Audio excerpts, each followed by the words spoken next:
here with Ben York III. Ben is the pilot of Play Hard T6 number 21, who races in the Reno Air Races Classic race. And I'm asking him a few questions. We are part of the team. Thanks for giving that opportunity. Thank you. Ben. Thank you for the support. Well, we had a tough week this week. Hot or cold. It's been cold, hot, and then snowing. With some recent fires in California, we had a couple days that we had bad smoke.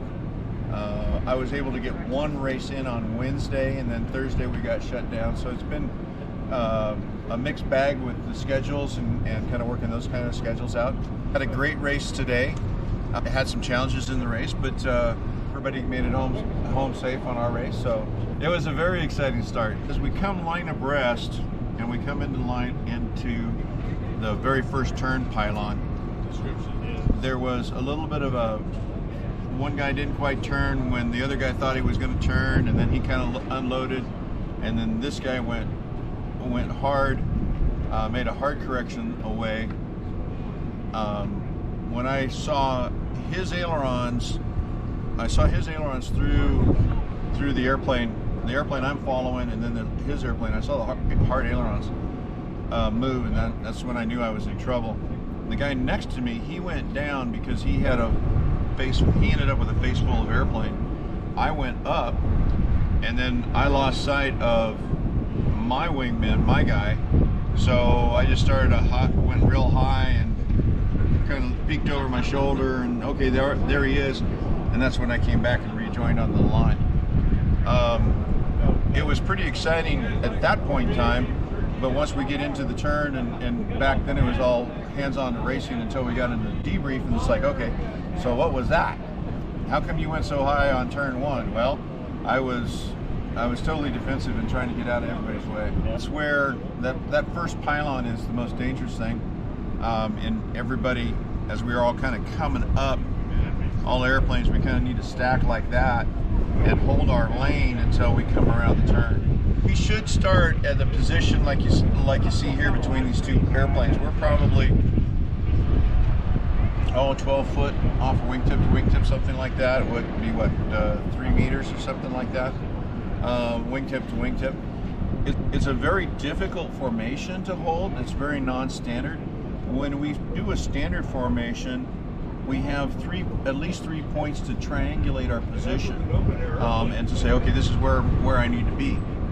When we go into line abreast, like how we start, it's real easy to get the height because I just lined up helmets. I look through everybody. It's real easy to line up fore and aft by the bow on the canopy. As the pilot's sitting there, there's a bow in the canopy, so I just line his head up. But working this is extremely difficult. There's nothing to triangulate, and so for me, I end up where I'm staring at the wingtip, being sure I don't get too close, and going okay, and then trying to work all those three angles. So that gets really, really challenging. And then, okay, hey, you have a race. Now it gets even more challenging of getting powered up, heading down the chute, maintaining that until we get around that first turn. The classics. So if the classic runs over 205 miles an hour, they get kicked into the silver group. So we're running, the number one airplane was at 200 miles an hour. I finished, the last 4 airplanes all ended up at 187 point something. So the last 4 airplanes are very, very similar in their speed, which made it exciting for the crowd to see the 4 of us in there kind of jockeying. I was happy with my line and how I was gaining on them. I was working really good turns. The problem is with that gaggle that happened at the start, that put me in a chase mode for the rest of the flight. The story of this airplane is actually a fantastic story. The plane was built in 1943 in Dallas. It was flown to Newark, taken apart again, put on a ship. We actually have the bill of lading that it was shipped down to South Africa in 1943. It is an AT-6C model, and the South African Air Force used this airplane, this was specific airplane, up until 1995 when it was retired. In 1996 it was sold as surplus and then shipped in a container ship to Mesa Falcon Field, my home airport, where it was assembled. Most recently, with the new owner, Mac Aviation, rewired it and put a nice, super nice, kind of a new retro panel in it, with keeping as much to the old school as we possibly could. We're tipping the hat to a P-40 squadron, a South African P-40 squadron that operated in North Africa during World War II. That makes it a very special airplane.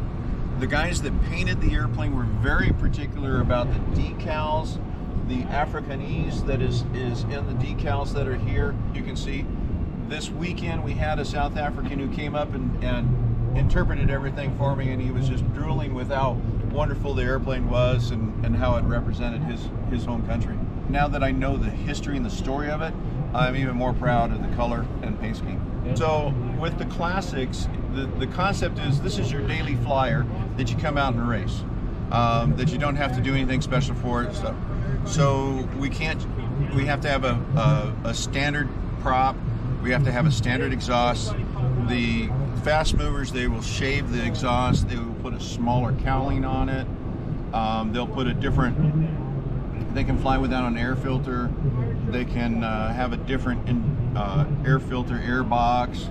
We have to have, just like we flew it in, we fly it out, which makes the airplanes very, very competitive, because in my flight, the fastest airplane is 199 today, and the slowest was me at 187. So it makes them bunched up, and it makes us, you know, where we're using our skills to change the ranking. There's certainly a lot of skill that is involved in having experience to do that.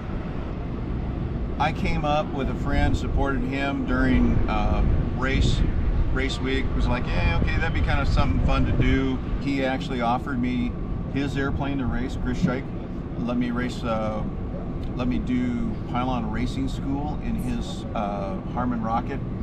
Race once, sport race 17. I did PRS, and then, hey, that's fun. That year I didn't have a ride, didn't have an airplane to fly. I think I purchased a T6. So I came up and went to pylon racing school in June with my airplane. My dear friend Matt Layden offered, well, why don't you race my airplane? I'm like, he raced his airplane, this airplane. So I'm very, very fortunate that Matt and Mac Aviation was able to give me really a pretty ride to fly today. Very honored to be part of the team. And, well, we're honored to have you. Thank you. Next year? I hope so. Okay. I hope so. Next year. Thank you. You.